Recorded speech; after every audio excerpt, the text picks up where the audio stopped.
Dude, there's people in prison, rotten in prison right now because of things that they've done to kids, or, you know. And you're the one who fucking found them. Yeah. Or looking at the stuff, you know, about kids and everything like that, and they're rotting away. Mm-hmm. There's kids that have been abused and traded online and stuff like that are getting therapy now because of things that I found. What's going on, guys? Andrew with Pride. I just wanted to kind of put a little disclaimer out there. This is going to be a heavy episode. Mike has lived one of the most interesting lives of anyone I personally know. That being said, we're going to be talking about a lot of stuff that happens in war, in the military, and more specifically, we're going to be talking about child sex abuse. So as you see by the title, one of Mike's jobs is hunting down pedophiles. And we do get deep into that. So stick through for the end of this, guys. This is honestly probably one of the craziest stories I've ever heard. What do you think, Glenn? Yeah, it is. It's fucking intense. So without further ado, guys, let's get to it with Mike Rock.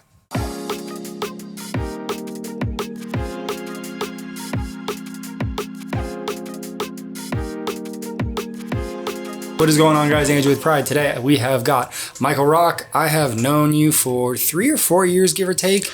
Yeah, about 4 years. You were the first person that I was like, I want to start a podcast just because the shit that we were talking about. I was like, this is fucking cool. And I was like, have you ever done a podcast? You ever done this? Have you ever done that? Blah, blah, blah. And it was like, you kind of were just one of those people who just has this crazy life story that like kept evolving and shifting in different kinds of ways. So, I mean, you know, for anybody who's been listening for a while, it's normally kind of a little bit more Q&A style. I'm, for the most part, just going to kind of let you like roll with all the shit you've done. Cause, you know, just to kind of whet your guys' palate. I mean, we're going to be going all the way from, you know, the military to bodybuilding, all the way to taking down pedophiles, arresting fucking pedophiles. I can't think of a more honorable job to have than that. So, yeah, man, I guess just taking it from wherever you feel, man, take it away. Yeah, man, life is wild. So, I grew up in Springfield, Massachusetts. My mom got pregnant at 15, had me at 16, booted my dad when I was 1. So, you know, I grew up, I was a poor white kid growing up in a Puerto Rican neighborhood, getting beat up all the time and jumped and robbed and everything like that. Eventually, when I was 17, I met a girl, and man, this was like the first non-trashy girl I was ever with. And it just blew me away. You know, I went to her house and stuff, and she had both parents, and I met her dad, and her dad was in the army. And, you know, I just saw like how they lived. You know, she had a car that was from the same decade, you know, which I didn't know that was a thing back in the day. They had nice things in her house. And so after I graduated high school, I did some other things. I worked like in a chemical factory. I even got into broadcasting. I worked at an oldie station. So here I am, like this kid from the hood, listening to gangster rap, working at an oldie station called Big D 103, listening to like Elvis and Chubby Checker, and just hating life. And so I was just hating life, and I remember everything that girl's dad told me. And so I went online real quick, went to the Army website, and it said, "Do you want to explore an M1 tank?" I was like, "Yes, I do." So I called up the recruiter, told him I wanted to go into the Army, be on a tank. And he was like, "All right, I'll be at your house at 6 p.m. Came to my house, showed me the video. And that was it, man. I joined the Army as a 19 kilo armor crew member. Mm-hmm. So I started off as a driver on a tank and ended my career as a gunner on a tank. Mm-hmm. While I was in the Army, met my first ex-wife. You know, we ended up having 3 kids together. I went to Iraq at the beginning of the war. Mm-hmm. And back in 2003. Okay. I just wanted to get out. You know, I got tired of being taken away from my family. You know, my wife gave birth to my son while I was in Iraq. She was 8 months pregnant when I left. Oh my God. So that was brutal. Right. So I wanted to get out. Well, a couple months before I was going back home to get out of the Army, we were in what's called an MWR. It's a morale, welfare, recreation area. Mm-hmm. And so they were using it as a makeshift movie theater. So I was in there watching a movie, and a guy comes in and he says, "Hey, The Green Berets are here. They need this building for a mission. Everybody needs to get out. So then I left the building and I saw the helicopter, and the helicopter landed and the Green Berets got out. I was like, wow, those guys are freaking rock stars. And so that always stuck in my mind. You know, I still got out of the Army. I did stupid jobs. You know, I worked at TSA for a year being the guy with the wand, you know, hated that job, got in the car business, hated selling cars and screwing people over, you know, which unfortunately I had to do. And I missed the military. Yep. But I knew I hated regular Army. So I was like, okay, if I'm going to get back in the Army, it's going to be a Green Beret. And so I did. You know, I got with a recruiter, went back in the Army, and, you know, one thing led to another. And really, I just wanted it bad enough. You know, I went to selection and I barely had any training, you know, any train up to go to Special Force selection, which basically they just beat the crap out of you for 2 weeks and see if you're good enough to at least attempt training, which is another year to a year and a half. So I made it. Eventually, I got my Green Beret. I went to Oman for a little training mission. I went to Afghanistan from 2012 to 2013. When I got back from deployment, I went down with injuries. Right. Real quick, before we go down that, so a lot of people are usually familiar with, like, you know, what the SEALs do and like what different branches of the military do training wise and stuff like that. What actually goes into training for a Green Beret?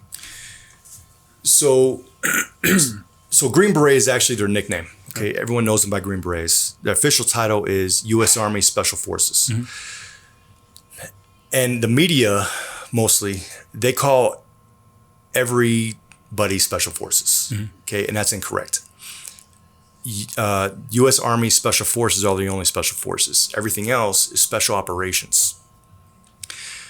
So U.S. Army Special Forces, the Green Berets, one of their main missions is to increase the amount of troops, all right, like force multiply. So we'll go into a country, we'll get with a local guerrilla force or a local army or something, and we'll train them up so they can take their country back or so they can defeat the guerrilla forces or, you know, something like that. Right. But we also do other stuff too. You know, we do, you know, spy tactics and direct action. What my team was, I was on a direct action team. So what we did is my team of 12 Green Berets, we went and we trained the Afghan commandos. It was about 80 of them or so. And so we would train those guys and then we would go on direct action missions. So our job was to kill or capture high value targets, high value Taliban targets. So we'd insert by helicopters or gun trucks and just go wreck shop, do what we have to do, come back, help the commandos, you know, fight better, you know, keep them alive, teach them some of our tactics and stuff like that. You know, every Green Beret knows at least 2 languages. You know, I went to school for Persian Farsi. And then once I got my beret, I went to additional school for intermediate Dari. Some of the other stuff that we do SEER school, survival, evasion, resistance, and escape. We do small unit tactics, basically learning how to fight better as a team and how to instruct others how to do so. I was a special forces engineer. So I had 4 months of engineer school, which was construction, demolitions, explosives, target analysis. You know, so like if we come up to a bridge and we need that bridge taken out for a week, not completely destroyed, but maybe for a week or so, well, I would do my thing and figure out what I need to do in order to take that bridge down for a week. You know, so things like that. And then on a Green Beret team, everybody has a different specialty. You know, you have your medical guys, your communication guys, your weapons guys. So, and we just all come together and fight as one. That's interesting. So it's more so a matter of kind of specializing as opposed to everybody being a jack of all trades. It's like everyone's got their own specific role and stuff like that. Yeah. Yeah. So, you know, I did all the explosive stuff, all the explosive breaching into buildings and stuff like that. I handled all the property stuff. I was came kind of full circle. I was the shady used car salesman of the team, you know, so I would be given a bunch of money and I have to go out on the black market and kind of wheel and deal in order to get some supplies, you know. Right. We acquire stuff, you know. We never say stealing. Yeah. Engineers, we acquire things. Right. So I'd have to acquire a lot of things. Yep. And then also I was the mayor of my camp. So I got to run my camp, you know, make sure the security is all set and make sure all the workers and stuff are doing what they're supposed to and everything like that. So, you know, we have a lot of responsibility. Right. You know, we get dropped off in the middle of nowhere and people need to be able to count on us to get the mission done. Yeah, definitely. Okay, cool. So you ended up finishing up that, I think you said 2013 tour with an injury? Yeah, 2012, 2013. Basically, I just went too hard for too long. And, you know, when I got back home, the doc said, hey, man, you can't do your Green Beret stuff anymore. So you have two options. One, we can attempt to hide you out for the remainder of your career, which was another 10 years because I had been in for 10 years. Or you could take a full medical retirement. I said, man, I'm not a paper pusher, so I'll take a full medical retirement. And so I did that. And man, that hit me hard. You know, that hit me real hard. I went to a deep depression. You know, I was in so much pain. I was popping pills left and right. You know, I became addicted to pills. I became a monster. You know, I had a girlfriend at the time and I just treated her like crap. You know, nothing physical, but everything was verbal, you know, just making her feel low and cussing her out all the time and fighting at the drop of a hat. You know, I'd hold myself up in my room. You know, I just lock myself in a room for hours at a time, not want to deal with anybody. You know, I don't want to fight people at the drop of a hat. You know? So it was rough, you know, because the one job I knew I was good at, the one job I loved, I got told I couldn't do that anymore. Right. You know, so I had that. I was divorced, so my kids lived across the country in California. I was in Kentucky. I didn't know what I was going to do, you know, because what job can a guy who specializes in explosives and, you know, shooting bad guys and stuff like that, like, what is that? You know? Yeah, what do you do when you go from, I mean, because, you know, what do you learn in the military to be good at being in the military? Yeah, exactly. And plus now I'm disabled. Right. You know, so doing things like being a police officer and stuff like that, I know now my body can't take that. So that's off the table. Right. You know, so things got dark for a good while. And then eventually I was approached by this guy. He was a Green Beret as well, but he was waiting to medically retire due to a disease that he had. So while he was waiting to retire, he worked with this group called the CARE Coalition. And so he came up to me. So how do you spell it? CARE Coalition. Okay, gotcha. Yeah. So he came up to me and said, hey, Mike, there's this new program out for wounded and disabled spec ops guys like yourself that they take down pedophiles with computer forensics. Are you in?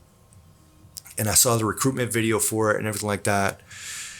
And I was like, damn, I don't know about this, you know, because I was also like, when we get out, guys would, you know, that specialize like I do, we're thrown, you know, big money contract, be like big money mercenaries and stuff like that, you know, so lots of money real quick.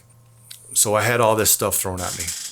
And then there was this, you know, working with computers. I was like, damn, it's like, I hate computers. Like, but you know what? I hate pedophiles even more. Dude, like, I'm not even kidding. Probably the thing that the title that I'm going to put for this is Michael Rock, Professional Pedophile Hunter. Like, I remember you told me this, like, the day that I met you, and I was like, you've got to be fucking kidding me. Because, like, I've talked about, like, what happened to me as a kid and shit like that on the podcast before, and it's like, my idea of, like, people going after pedophiles and stuff is, like, Chris Hansen, and that's pretty much it, you know? You don't think about... And, you know, obviously you can't go into like too specific of like how you guys go about it and everything like that, but it's like, you don't think about it being as organized and as detailed. Like you think about it, you know, someone's like, oh, you know, this guy touched, this guy touched some kids. Let's go grab him. And you think that's it, but it's like, there's so much more to it. So Yeah. sorry, continue. Yeah. So you're a little apprehensive. You're like, I don't want to work on computers, but Yeah. I want to take down some fucking pedophiles. So Yeah, I hate computers, but I hate pedophiles more. Yeah. But also, again, remember, I'm offered big money to go do this other stuff, like this mercenary stuff like that. In order to do this job, I had a 10-month unpaid internship. So I'm going from making good money as a Green Beret to next to no money. I get some disability and stuff like that. But, when I first started off with my disability, I was 70%. I'm 100% now. So 70% wasn't paying me jack. And again, I have 3 kids and stuff like that. And, I know eventually they're going to come live with me. Right. So it's like, oh, man. But I knew eventually it would pay off, right. Because, what other job gives you a bigger reward than helping to save kids and putting down pedophiles? Yeah. So I was like, all right, forget chasing the money. Let me go do the thing that's going to give me some fulfillment. So before we go down that line, so you actually got into like doing some mercenary work and everything like that. So where did that entail you actually going? No. So I was offered that stuff. Oh, you didn't? Okay, so you didn't actually end up doing that. Gotcha. No. So this is all while I was retiring. So there was like a 7-month span where I was going through all the process of retirement. I had to get my medical evaluations and do all this other stuff. So it took about 7 months. Okay. Before I said, yeah, go ahead, pull that trigger. I want to retire, to the day that I got my flag and I was out of the Army. Right. Yeah. So I turned down that mercenary stuff and I went the pedophile hunter route. Yeah. So I have I wanted to go military when I was younger. Pretty much the only reason I didn't do it was because I started playing music and, I met a lot more girls that way. So, but I had and still have a lot of friends, who were military. Were military. All my uncles were military, and they all kind of said the same thing, where it was just like, once you're out, you're always thinking about the people who are still in from your company or whatever. Mm-hmm. So, what was that like for you actually leaving the military, especially leaving on an injury, knowing that, I would assume a lot of those people that you were with stayed in for like years longer than you did. Yeah, most of them stayed in for a good while. A lot of people that I knew as a tanker and as a Green Beret are like just now retiring. Mm-hmm.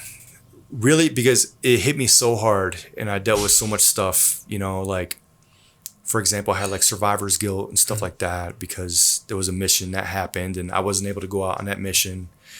A few of my guys got hit, some of our commandos got killed. I had to deal with survivor's guilt for many years. I just got over that maybe 8 months ago or so. Wow. And just being taken off the team and it was rough. It was rough. So how I really dealt with it was I just kind of disassociated myself with all those folks. Right. Really nothing against most of those people. Most of those people are fantastic folks. But I know me, I would deal with it better if I just didn't have any contact. Because, for example, while I was waiting on my retirement stuff, guys from my team would come up to me and they would tell me about missions that you're getting ready for. Mm-hmm. Hey, we're going to go to this country. We're going to go to this country. And we're doing this training mission where we're seizing boats and, all this other stuff. And that was rough. That put me in deeper depression. Just because you wanted to Just because I wanted to do that stuff. Mm-hmm.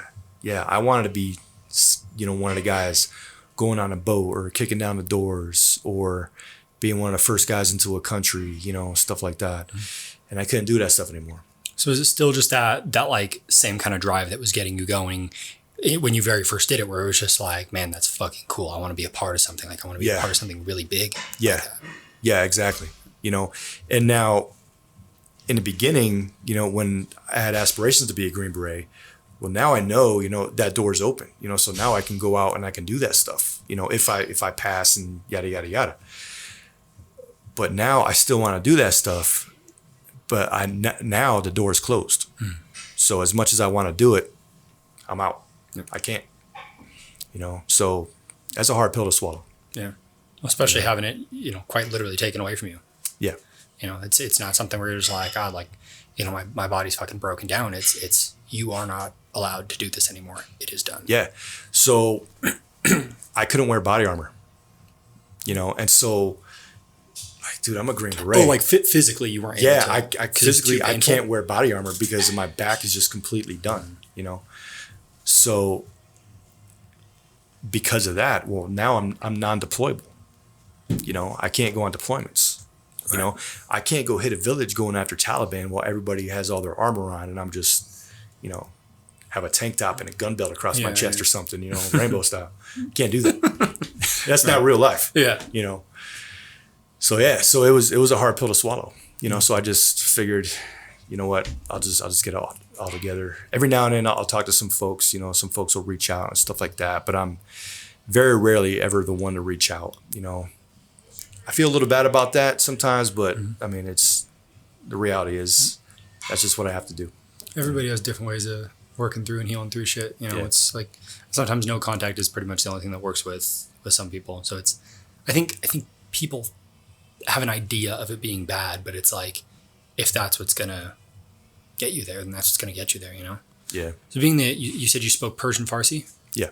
So since you were the one who spoke, I would assume that you developed a little bit closer of a relationship with them while you were there, since you could actually talk with them as opposed to, you know, having someone just relay messages to you. Do you still keep in contact with any of them? There's a couple guys that were our Afghan interpreters. Mm-hmm. And because they did so much work with special forces over the years, they actually got to come to America and some of them became U.S. citizens. Wow. Yeah. So I talk to some every now and then. You know, I actually went to one of the guys' weddings in Arizona. Holy shit. About maybe 4 years ago, like right around the time we met. Oh, wow. Yeah. Yeah. What was that like, having met that person in, you know, such a fucking insane environment to, you know, theoretically one of the most peaceful things you could ever be at, a wedding? Yeah, you know? dude, it was surreal, man. Yeah. It was surreal, you know, because last we were together, we were literally kicking down doors together, you know. And these guys, they weren't trained like we were, but man, you talk about bravery, you know, and pride for their country, you know, is amazing. You know, I remember one instance that sticks out the most is, so we're clearing this village looking for Taliban. And I like being a number one guy, the first guy in the door, because I just love the action, right? So I'm ready to go into this house, ready to kick down the door and go in and take care of whatever I need to take care of. One of the Afghans pulls me aside and he says, Mike, let me go in first. If somebody's going to die for this country, it's going to be me. Wow. And right then and there, I was like, okay, all the respect in the world, brother. Yeah. You know, and so it was amazing to be able to, you know, go to this guy's wedding and see that, you know, see him live in a country where now he doesn't have to worry about, you know, him or his wife, you know, being targeted by, you know, a terrorist group or something, you know, just living life and living the American dream. You know, it's fantastic.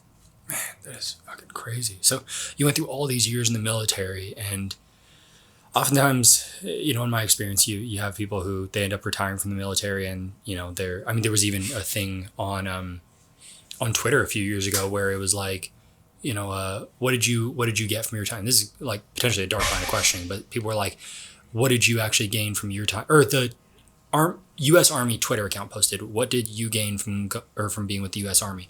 And it was just people being like, oh, I lost my arm. Oh, I, you know, have to take all these different psychiatric medications.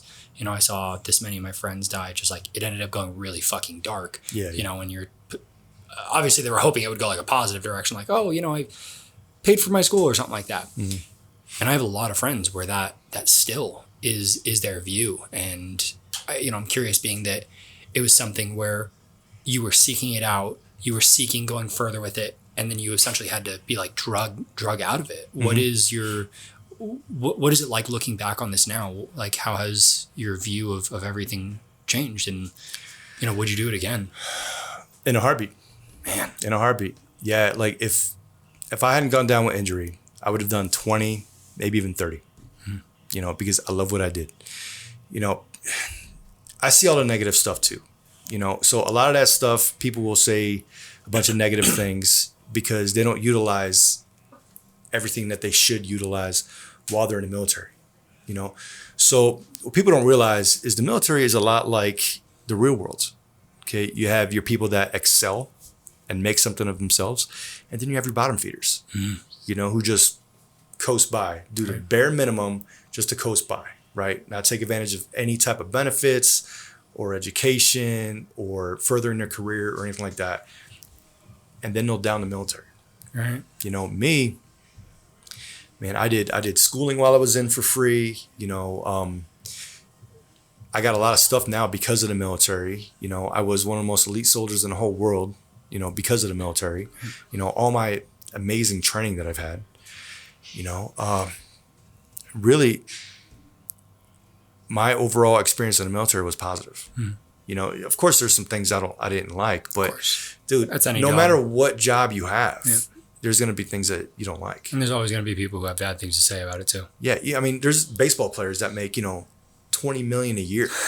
And I guarantee you they're going to say some negatives about being in the MLB. Yep. You know, it's just the way it is. Yeah, no, most definitely. You know, so what about if somebody was actually like looking into the military? What would, you know, what would you say to someone who came up to you and was like, you know, I'm thinking about joining the Army? What's kind of your mindset around it? I say go for it. Yeah. You know, even if you do like a 3-year stint in the military, the rewards you can reap from it afterward is insane. You know, now when you do go into the military, you know, have a plan of action. You know, again, don't strive to be a bottom feeder. Strive to do something better. You know, and that's me, right? So my first stint in the military, I was a tanker. And I'm not putting down tankers at all, of course. All respect. I mean, everybody takes the same oath that I did. You know, Green Beret or no Green Beret, everybody takes the same oath. So respect to all of them. But I knew I was meant for more. Something in me told me, you're meant for more. Go do something else. And so that's why I jumped to Special Forces. Right. You know, try to be Special Forces, which fortunately I made it. You know, yeah, it's amazing, man. You just have to utilize all the tools that you're given. You know, and these are all things that are like available to pretty much anyone. It's not a matter of like, oh, well, you know, Mike was fucking kicking ass and taking names. So he had, I mean, I'm sure there was some things that you had access to being, you know, your rank and everything like that. But in general, like a lot of this stuff is just, you know, it's there. You just have to use it. Yeah. I mean, free medical, you know, free medical, moving into my house. I moved into my house. I paid the closing costs of my house and that's it. Holy shit. You know, and that's it because I was military. Now, the guy who's a cook in the Army will get that same benefit as Mike the Green Beret. Wow. You know, when I got out, I had about $60,000 to spend on college or trade schools. You know, while I was in, I got to go to school for free. Every year that I was in, I got $4,500 a year to spend on school. You know, so while I was deployed in Afghanistan, you know, we'd go out. So like a typical day with a mission, you know, we'd lift weights in our gym. We'd go on mission, take care of bad guys, come back. My camp was special. So, you know, it was just Green Beret. So we actually had a tattoo shop. Yeah. So when I ran this camp, I noticed there was an American contractor and he was in charge of the security. And dude was all tatted up. So I got to talking with him. He told me in a real world, he was a tattoo artist. So I was like, check it out, man. I have these extra buildings. I'll give you a couple buildings. You can charge these other contractors like mechanics and stuff. Charge them whatever you want. Just hook my team up. And he was like, all right, bet. So he sent for his tattoo stuff and just completely set up these buildings. You know, Holy so shit. big screen TVs and, you know, porno mags and beer and, you know, all this just... So that's what we would do. Right. You know, we go out, take care of bad guys, hit the gym, go get tatted up, you know, and just hang out there. You know, me, what I would also do is I'd go take online college courses. Right. You know, instead of getting wasted on booze, I'd go take some college. You know, use my time wisely. You know, and everybody has that opportunity. Right. You know, especially when you deploy, because you're going to have a lot of downtime. You know, so you can take advantage and further your life, set yourself up for when you get out of the military. And people don't realize that. You know, people just want to get lazy and they want to be the bottom feeder and then they want to down the military, you know? And really, what do I gain by saying, yeah, the military is good or no, the military sucks? Yeah, you're you know, done at this nothing. point. I'm done. I'm done. I have a great career now. So the military is way behind me. You know, so I'm telling you right now, knowing what I know now, I'd go back and do the same thing. Yeah. Same exact job. Yeah. You know. Wow. Yeah. So is there anything that you look at for people who are interested? Like, are there any like immediate like red or green flags with people where it's just like, you know, you see someone coming and checking out of the military and you can just kind of like, fuck, they ain't gonna last long, or like, oh shit, they're gonna go far. Like any just immediate things that you kind of see on people? People that come to me that have done like lots of research, you know, and they can hold a conversation and you can really tell that they're really interested in all of it, you know, everything that the military has. You know, I can see that they're going to do something good in the military. I've encountered guys who really the only reason they say they want to join the military is because they want to shoot people in the face. Fuck. If you come to me saying, hey, Mike, can you tell me about the Army? I want to join because I want to shoot people in the face. Bro, I'm not going to talk to you. All right. Because you're hot garbage. All right. Because if you're shooting people in the face, well, your buddies to your left and right, they're probably getting shot in the face as well. You know, that's just not fun. Yeah. Start just having that like Rambo mindset of just run it and gun it kind of deal. People want to have this Rambo mindset, but they don't realize, man, in firefights, people die. People die on both sides. Yeah. You know, more than both sides. You know, civilians as well. Yeah. You know, like you want to sit there, you want to act like a tough guy talking about shoot people in the face. Well, your buddy just got killed, and these 3 little kids just got killed in the crossfire. This sounds like a real story. No.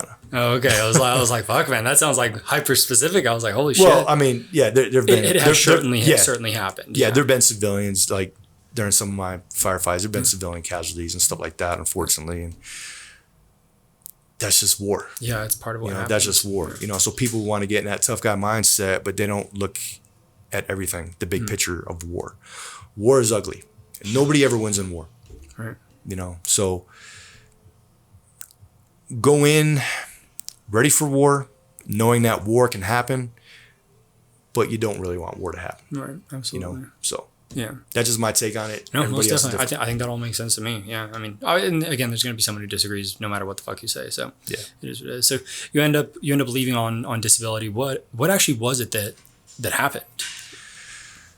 One thing I remember you talking about was that like you had like a female's level of like testosterone. Your body was just so fucking beat up or something. Well, so before I deployed, I went to the doc and I had everything checked out. I was told that I have abnormally high testosterone. When I got back, because I was in so much pain, I was told that I had the testosterone of a 70-year-old man. So when I got back, I was, what was I? I was like 33 or so. Mm-hmm. You know, 33 with the testosterone of a 70-year-old man. Because, and the endocrinologist told me, because I was in so much pain, it was just completely shutting everything down. You know, and so I was tired all the time, sex drive completely gone, you know, and so I had to get testosterone therapy for that, you know. Right. I heard one thing that can happen with people in the military is like, because there is always this like, you know, kind of looming fear for your life and stuff like that, people's testosterone is usually a little bit elevated. And then because you're just surrounded by like other men and everything, that makes your testosterone elevate a little bit as well too. So it's like when you're out on deployment, you usually have higher testosterone.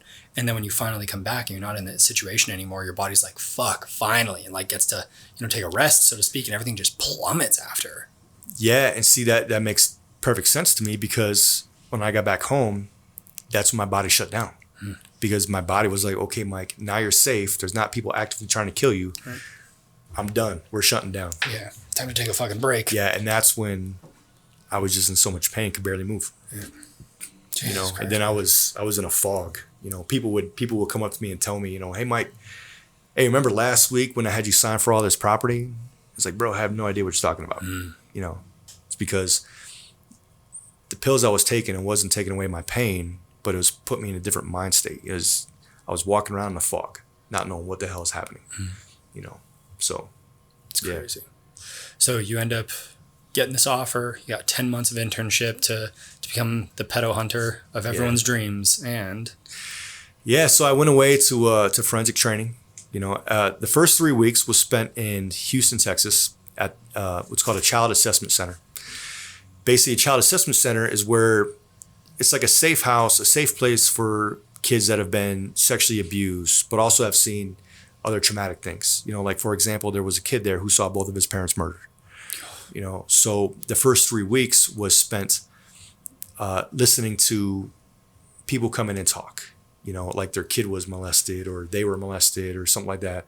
Also law enforcement and psychologists, you know, trying to get in the minds of the monsters, trying to figure out why this happens and learn how big of a problem child pornography is. You know, so one example of that was they had this map that they pulled up, and every time you see red, it's because somebody had downloaded child pornography, right? It was a map of the US. Within a handful of minutes, there was red everywhere. And within a couple hours, that thing would have filled up completely red. Holy fuck. Yeah.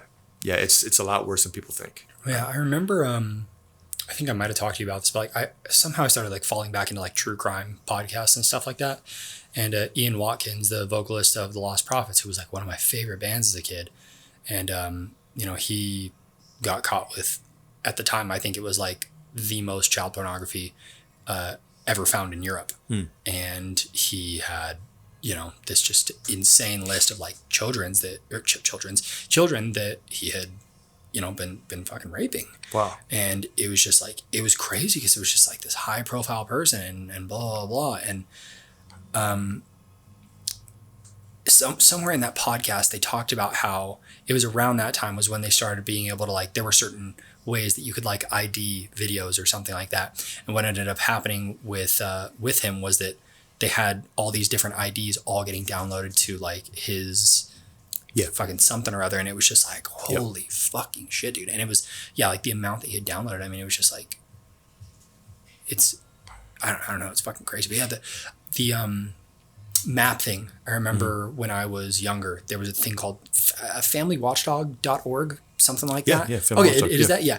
So I remember getting on there with a couple friends, and we, you know, just kind of like clicked in our area. And again, it was just like all these people start like just in my neighborhood. All over the place, and it was just, it was literally just one of those things where you're like, what the fuck? What the? And granted, they have like a degree where it was like, you know, this person got in trouble because he was like pissing in public or something like that. Yeah. But like, it was, then you see, like you said, I think it was the red dots were, you know, like aggressive. The real bad guys. Yeah, exactly. And there was like a good handful of them in my neighborhood. And I was like, what the fuck is this shit, dude? Like it really was one of those things where it's like, you don't realize how, I don't want to say how common it is, but it's like, it's fucking scary, dude. It is fucking scary that it's just this thing. Yeah. But yeah. Anyway, so it sounds like to one degree or another, like what they were trying to do was like desensitize you or see if you would break just from like hearing this shit. Not really to see if we would break, but if we understand everything more, you know, how big of a problem it is and stuff like that. Because reality, dude, I've had to tell adults, people with kids, parents, what child pornography is, because they had no idea what child pornography was. What do you mean? So like, I remember I went to a house one day. Somebody asked me to come to their house, and they were inviting like their friends and neighbors over so I can give a presentation to how to keep their kids safe, you know, on social media and online and stuff like that. And I was talking about it, and I mentioned child pornography, and one of the parents is like, wait, what's child pornography? I was like, phew. Wait, what do they mean? All right. Like they're just that naive or? Yeah. What the fuck? The thing is, child pornography is so bad that if people don't open their eyes and keep their ears closed, then it doesn't exist. You know what I'm saying? Right. It's so bad that people just don't want to acknowledge it. They want nothing to do with it. So, okay, I can't see it. I can't hear it. It's over here. It doesn't exist anymore, you know? So, and that's what I think it is, you know? With all the, you know, internet stuff nowadays, you know, there was, so I literally just saw this thing where, some girl on TikTok posts like pictures and videos of her daughter and stuff like that, you know, just doing little dances and just doing kid shit.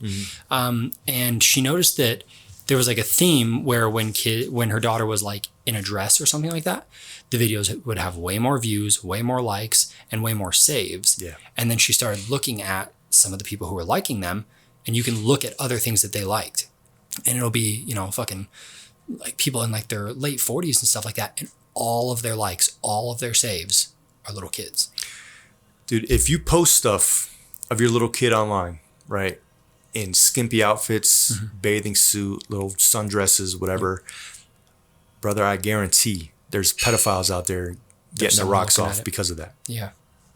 My niece, she had a TikTok, and Paris, if you're hearing this, I love you. She had a TikTok, and she had like 20-something thousand followers.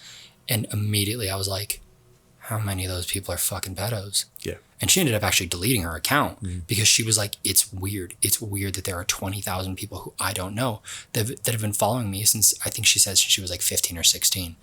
And it's like, so when it comes to that kind of stuff, you know, when it comes to, you know, being a new parent, there are these people who just, you know, want to post their kids and, you know, share what's going on and everything like that.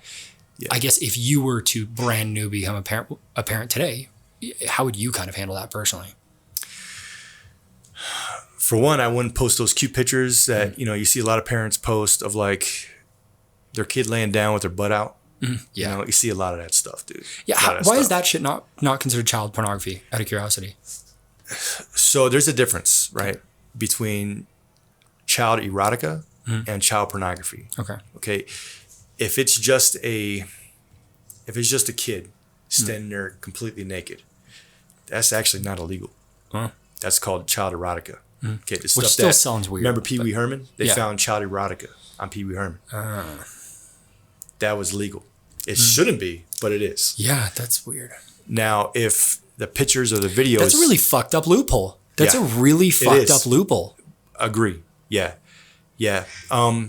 Thankfully, though, like a lot of people that come across child erotica on somebody's computer or phone or something like that, they'll reach out to law enforcement and say, hey, I found child porn. Well, what you saw was actually legal child erotica, but now we have an idea. So, okay. So now we're going to get a warrant. Now, so you can see if people are downloading that image too, right? Yeah. So now we're going to get a warrant and stuff like that. And, you know, and see what he really has. It's like, okay, this was just the tip of the iceberg. He really has all this other stuff, all this illegal stuff. Right. You know, so it's crazy. Yeah. Yeah. Now, like if the camera is focused on like genitalia or something like that, that's considered different. Child pornography. Absolutely. You know, and obviously other things, you know, just of course, the I don't want to get into the gross stuff that you don't even want to fucking hear about. Yeah, but it's the picture that my mom has of my sister and I sitting in a fucking bathtub when we were like 1 and 2 years old obviously isn't fucking like, that's just us being fucking kids. Yeah. But yeah, man, yeah. But parents will post that stuff because they think it's cute. Yeah, seeing that kind of shit, when people post that, I'm like, what the fuck are you doing? Yeah, like, they don't realize people are saving that image, passing that image around the internet, especially in the dark web. Yeah. And people are getting off on that stuff. Yeah.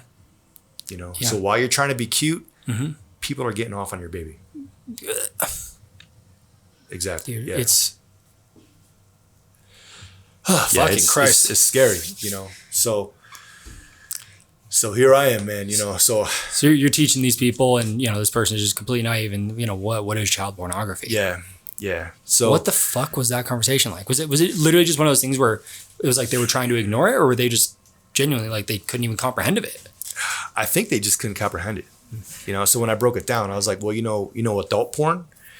People do that with kids. Think about adult porn, but with little kids. Yeah. And there you go. And they were like, oh, okay, shit. All right then. It's crazy. You know, yeah. Yeah. So you're going through this 10 months still, you're hearing all these people's stories. Well, so then after the 3 weeks, then I went to 9 weeks of forensic training in the DC area. And then so I came over to Reno. And so I got into it, you know. So I started doing all that stuff, and at first I was cool with it. I was fine because again, it's serving a great purpose. But then my mind started to deteriorate, right? Because again, I went from a door kicking action guy hunting down Taliban to sitting down at my computer all day, and I'm sorry for the listeners, but literally watching babies as young as fresh from the hospital with umbilical cord still on getting raped. And that was freaking destroying me. That was destroying me, you know. So I went to the VA to get therapy and, you know, get on some meds, you know, stuff like that, because the work needs to be done. Yeah. You know, the work needs to be done. But it was destroying my mind. You know, and so again, the rage was coming back. I was ready to fight people, and I would lock myself in my room for hours at a time, being mean to my kids and, you know, stuff like that. You know, and so then eventually I found this this organization called GoRuck, which it started off as a backpack company, and then later on they started running events, like military-based endurance events, based on stuff that I would do in Special Force selection, right? So I found out that it was started and ran by a Green Beret. I was like, well, I'm one of those guys. So let me reach out and see how I can join this group. And so I reached out, and so they brought me on. You know, I showed them all my paperwork, showed them I was legit and everything like that. So then I started taking people out and running them into the ground, teaching them cool stuff, teaching them like military tactics, military history, spy tactics, survival skills, you know, stuff like that. And I saw how it was affecting people. You know, it was taking people who normally wouldn't be around other people, and now they were coming out of their shell, you know, and they were changing for the better. You know, it was helping people get past some very dark times in their life. People were achieving things that they didn't think that they could achieve, you know, because their ex-husband or wife or something always put them down, so they thought they were really low. Well, now they're going out there with a Green Beret and surviving 12 hours of just a beatdown, you know. And so I saw that. And so then it started changing me as well, you know. And then so after a while, you know, it leveled me out. You know, so here I am going back to the darkness. Well, now I'm doing this GoRec thing and teaching people stuff and helping them. And now, boom, it's bringing me back to level. Did it kind of on some level start to feel sort of like a callback to the military days? Like kind of like a diet version of that, so to speak? It's kind of a diet version, you know. Yeah, most of these people weren't in the military, you know, and it's not like they wanted to join the military, but, you know, they wanted something extra in their life. They wanted something, you know, that was hard and challenging. I heard one of the theories on why like GoRuck and Iron Man and, you know, fucking Spartan Race and all that shit, the reason that's getting so popular is because our life is so fucking easy now that we literally have to manufacture challenge just to just to feel alive. It's like fuck, man, life is so simple. I need to, you know, be forced to suffer for 24 hours straight. Yeah. Do you remember when I was supposed to do one of your events? Yeah. I broke. So the one time that I was gonna make it to your fucking event, I fucking crashed my motorcycle and, you know, we thought broke my ankle, but it ended up just being like a really high degree sprain. Yeah, I showed up to his event on crutches, and he was like, I've never seen someone go to such great lengths to not do one of these. And I was like, fuck you, dude. Like, I wanted to do it. Yeah, that shit was funny. It was what, 2017, 2018, something like that. Yeah. So you're coaching this and everything. I think it was fairly recently you kind of finished up with them, right? I did. Yeah. Just a few reasons, you know, But so I saw this thing leveling me out, you know, and so that's when I realized, man, that's my balance. That's what I was missing in life, is I needed a balance, you know. And so at that point, that's when I stepped back and I analyzed my whole life. And I was looking at like all the bad things that have happened in my life, you know, everything from like, you know, being stood up on my senior prom to going down with injuries and having to retire from the military, not being able to be a Green Beret anymore, you know. And every bad thing that happened in my life, I can trace it going to something good, you know. And so it was amazing. You know, it just gave me a new outlook on life, you know. And I was like, wow, this is amazing. If I didn't go down with injuries, I would have never got this job going after pedophiles. Right. Dude, there's people in prison, rotten in prison right now because of things that they've done to kids, or, you know. And you're the one who fucking found them. Yeah. Or looking at the stuff, you know, about kids and everything like that, and they're rotting away. There's kids that have been abused and traded online and stuff like that are getting therapy now because of things that I found, you know. So I was like, okay, I got it, you know. And this GoRec thing, you know, me going out there and helping all these people, because I wasn't just like a normal, it's called a cadre, GoRec cadre. Right. I wasn't just a normal cadre that would go and beat these guys down. I would teach them some amazing things and really open up and I would tell people before the events, I would tell people my background in the military, but I would tell people what I do for a living now. And because of that, that actually made some folks open up to me, after the event, or, messaging me privately or something like that, telling me, hey, I just want you to know, when I was a kid, I was molested, or I had to go through this stuff. And so from then on, people would just come to me because they knew I was their safe space. They knew I wouldn't judge them or put them down or be grossed out and run away. Yep. They knew because of the things that I deal with every day, they knew I would understand. You were one of the earliest people I told. Really? Yeah. I don't know if I told you that, but yeah, you were probably within the first 10 people that I actually told about like what happened to me. I remember exactly where I was fucking sitting. Wow. Yeah. In that apartment down by the marina. And I remember you were sitting to the left of me. I don't know why I still have this like picture so clear in my head, but you were sitting to the left of me. And you were sitting like by the little sliding glass door or whatever. And you were like telling me about what you did. And I was just like, can I tell you about something? And then like we talked about it, and it was just like, it was so fucking weird to like just tell that story, and you just like kind of be able to like sit there and just like hear it, and it not be like, like you said, this like fucked up thing where it's just like, holy fuck, dude, like that's crazy. That's fucked up. Like, I can't believe you're like, how are you not like more fucked up and yada, yada. And just like to have that story and be able to talk about it. It was just like, yeah, man. So I can't imagine what that must have been like for all these people, to just be able to talk about it. Finally.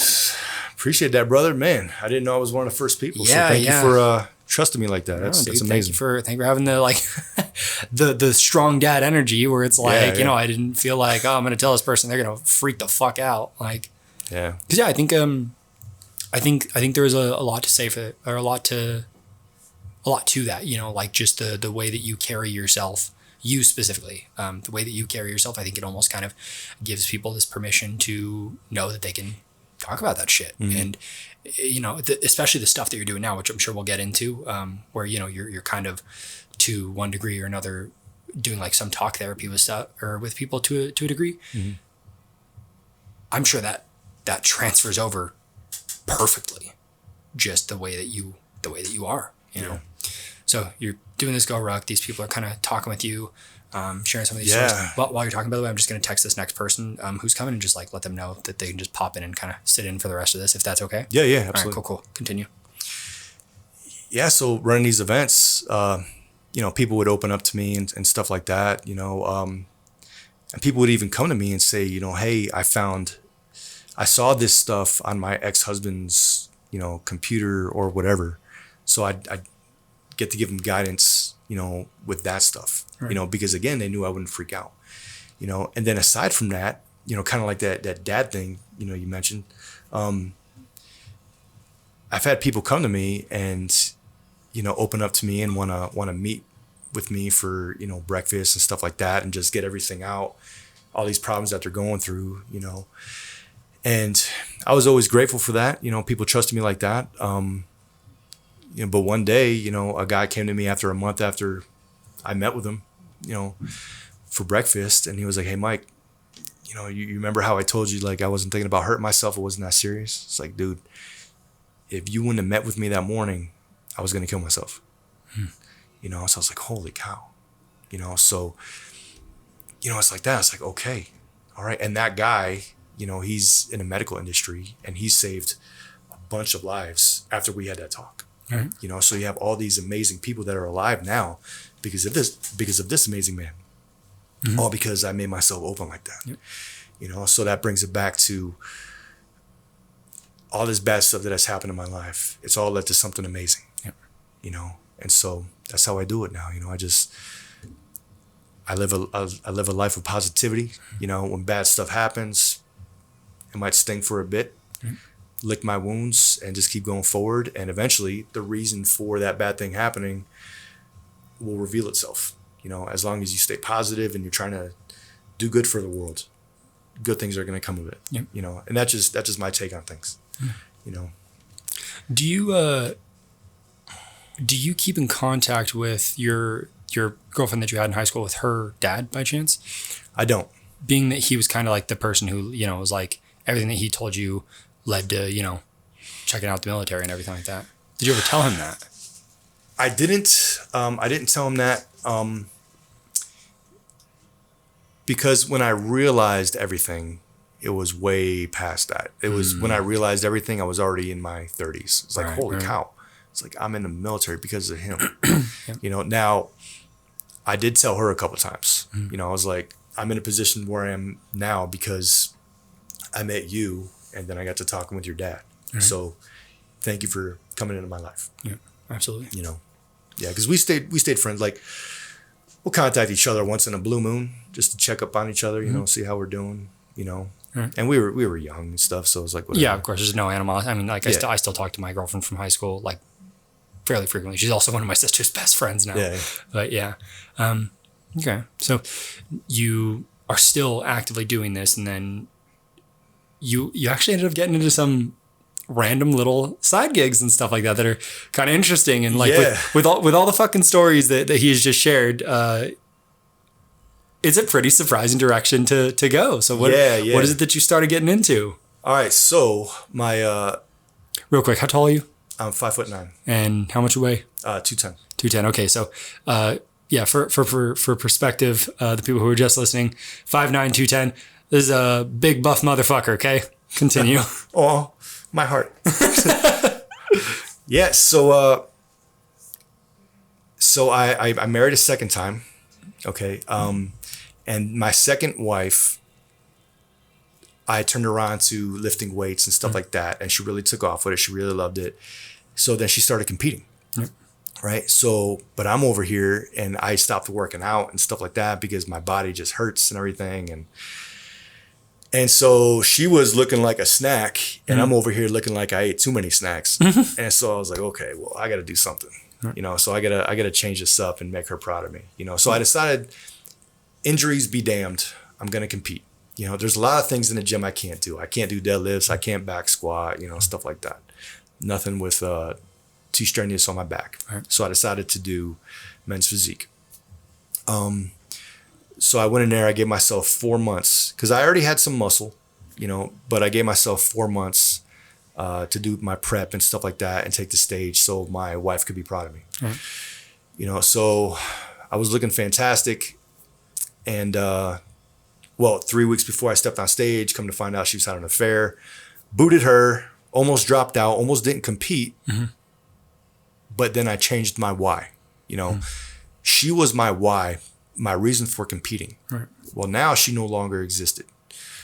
So then I just readjusted my why. It's like, you know what? Screw this, man. I'm going to compete for myself and I'm going to compete for my kids. Right. You know, they're going to see that their 100% disabled dad can get up there and own that freaking stage, you know? So I still went up there and I ended up getting, you know, so I'm almost 40, you know, I'm like 2 months away from being 40. I step up on stage and I take second place in men's true novice, meaning I'd never stepped on stage before. So I'm going up there against a bunch of young bucks.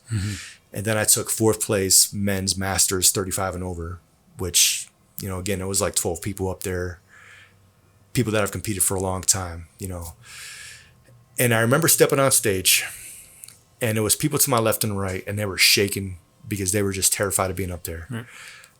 I had a huge crowd out there. Just, they were loud as hell. And I remember the energy that I felt. In my real life, I don't really like hanging out with much folks. I'm very quiet, very kept to myself. When I was up there, I absorbed all that energy and it was just the most amazing feeling in the world.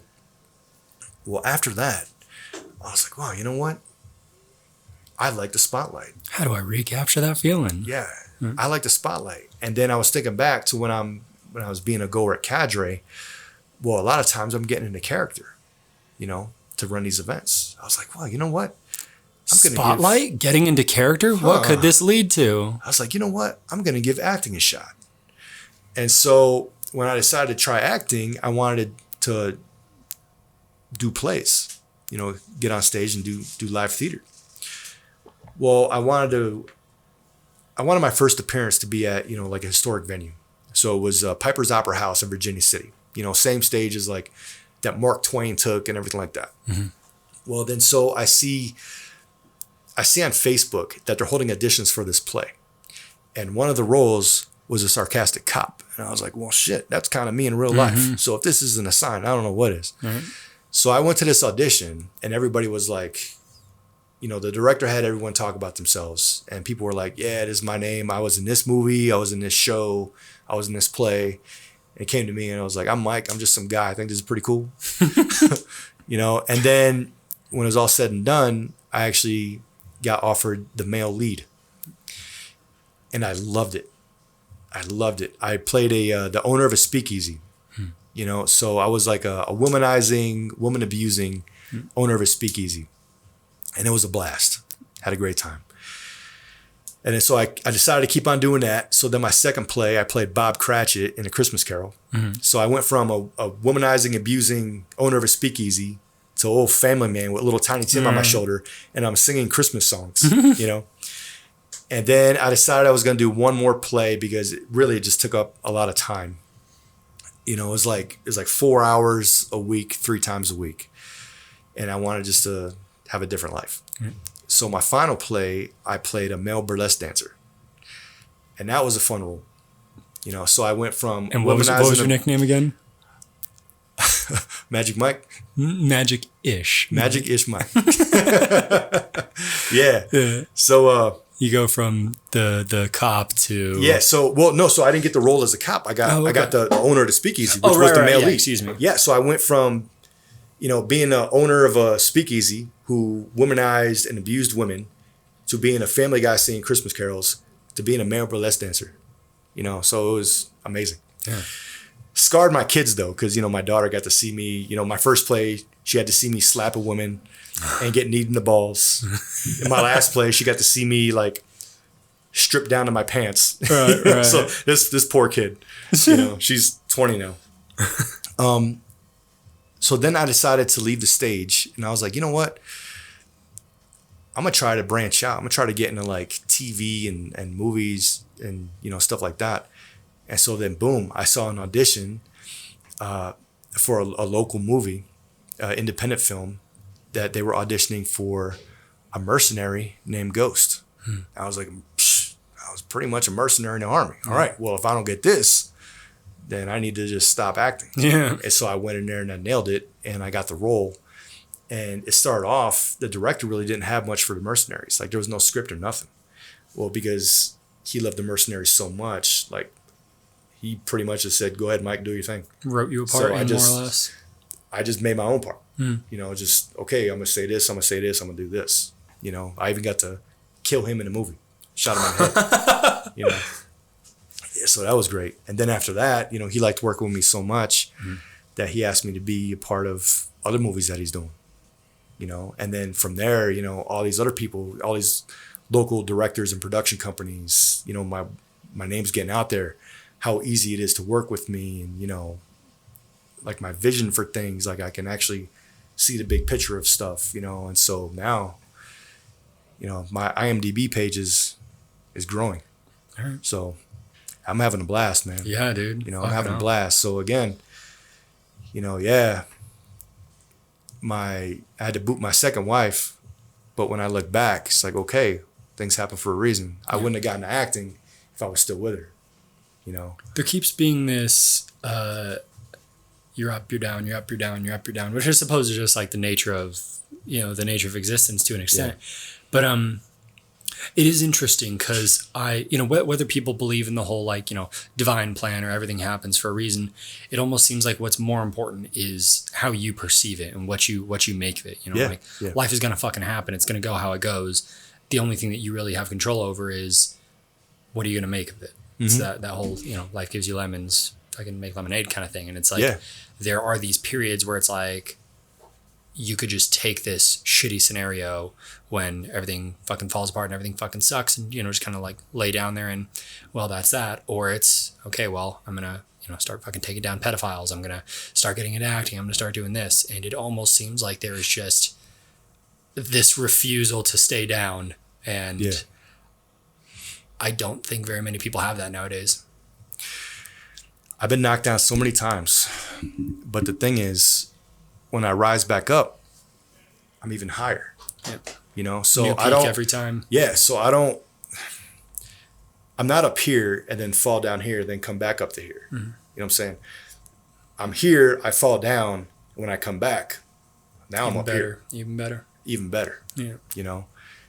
And that's just my outlook on life. You know? So you've gotten into one new, not like a huge shift, but like kind of like a lateral step in your career, as far as like, you know, the like, you know, pedo hunter stuff goes, where now you're kind of, hey, Carrie, you can come in. Sorry, guys, we have our next guest coming in right now. So now you're in this position where you are, I guess kind of just, I would have you, Carrie, you can walk around. The camera's not going to see you. But you've sort of stepped into this new position where you're almost working alongside a lot of these victims and everything like that. Can you share a little bit about that? Like kind of as like the way that I kind of thought about it is like, it's like a version of talk therapy, but maybe a little bit different. Yeah, well, so there's this thing called a peer support program with my agency. And one of the girls I work with, she's a peer support member. So she had to go away for training for a couple weeks and stuff like that. And basically what it is when there's a traumatic event, like say that the school shooting that happened in Uvalde. So peer support members will get deployed to these areas to talk about people or to talk to people through their trauma. You know, not really to give advice, but to be that ear for them.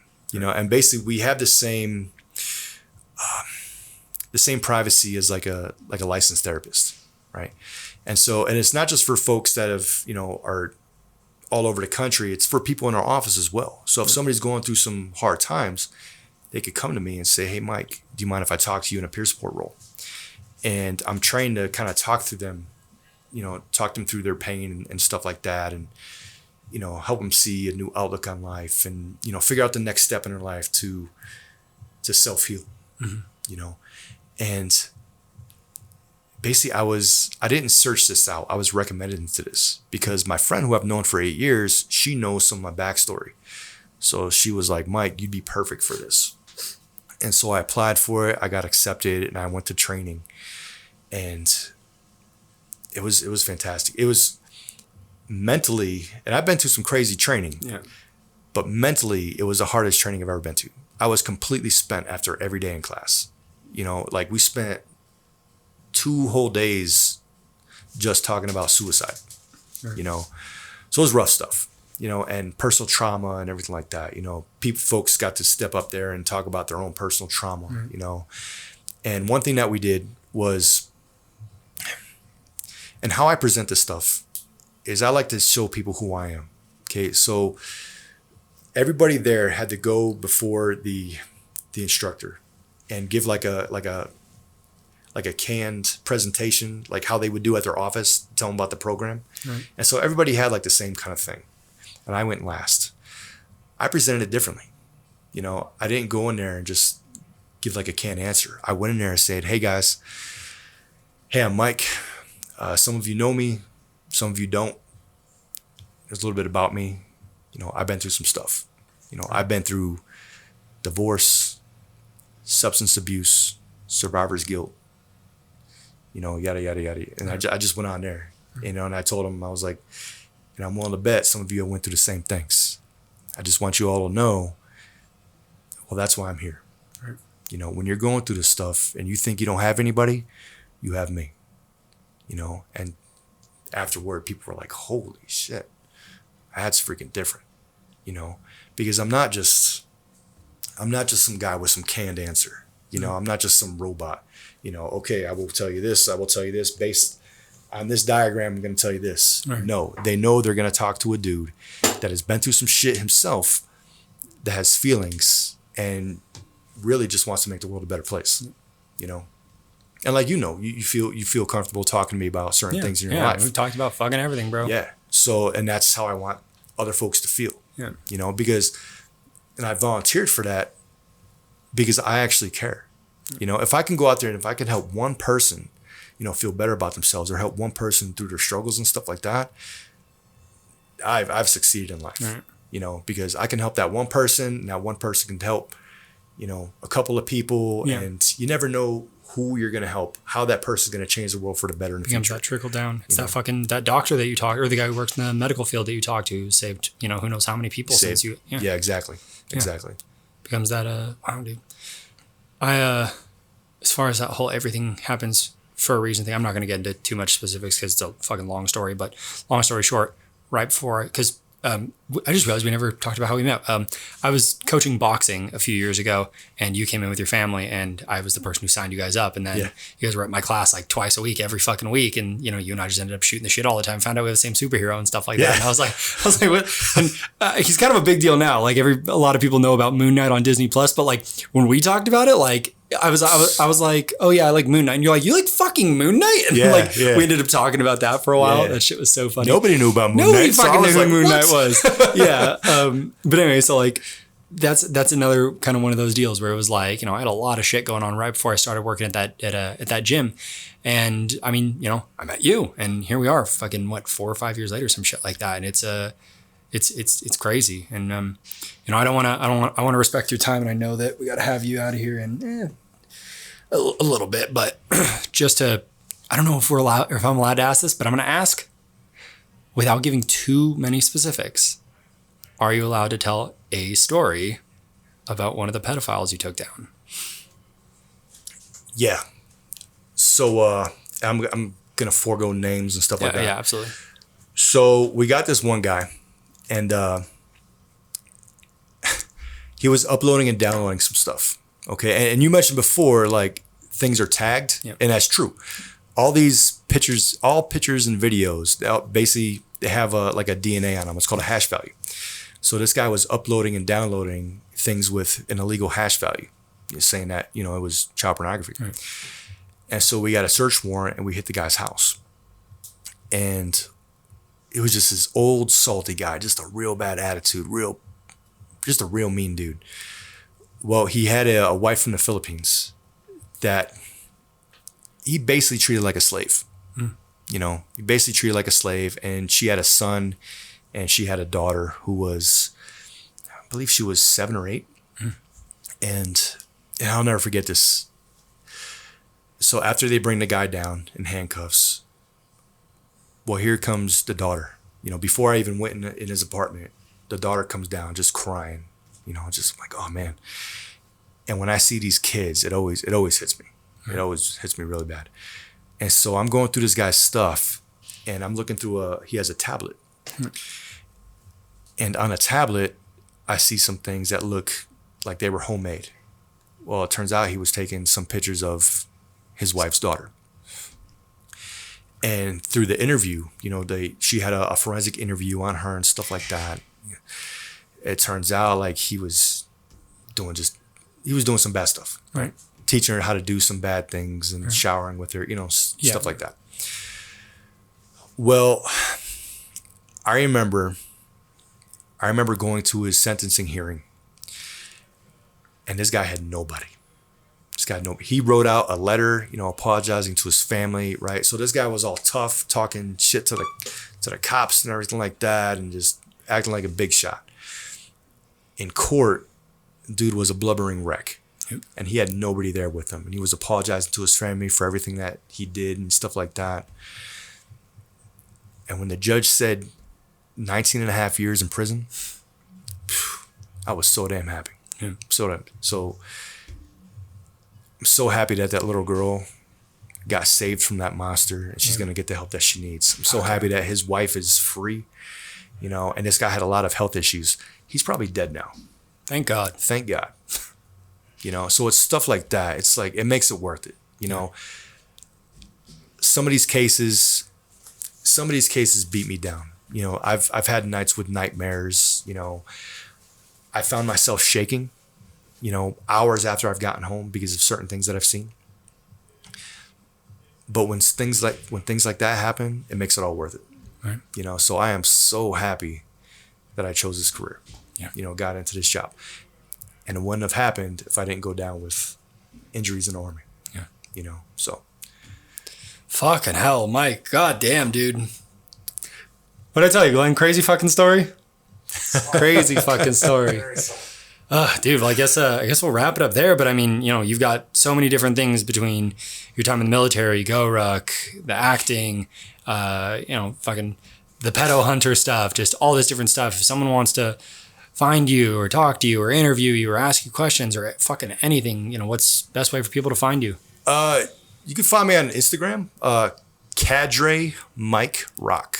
Cadre Mike Rock. That's the easiest way to find me. Alrighty, there it is. Send me a message or whatever. I don't mind talking to people and telling more stories and stuff like that, So. And if somebody wants to find any of your like acting stuff, your what's the easiest way to find your IMDb? So just look up Michael Rock IMDb.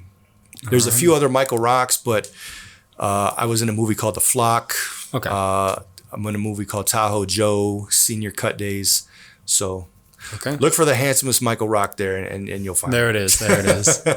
All righty. Well, fucking hey, dude. Thank you so much, man. This was awesome. So hey, you're welcome. I guess until next time, guys, this is Michael Rock. My name's Andrew with Pride, and we'll see y'all later.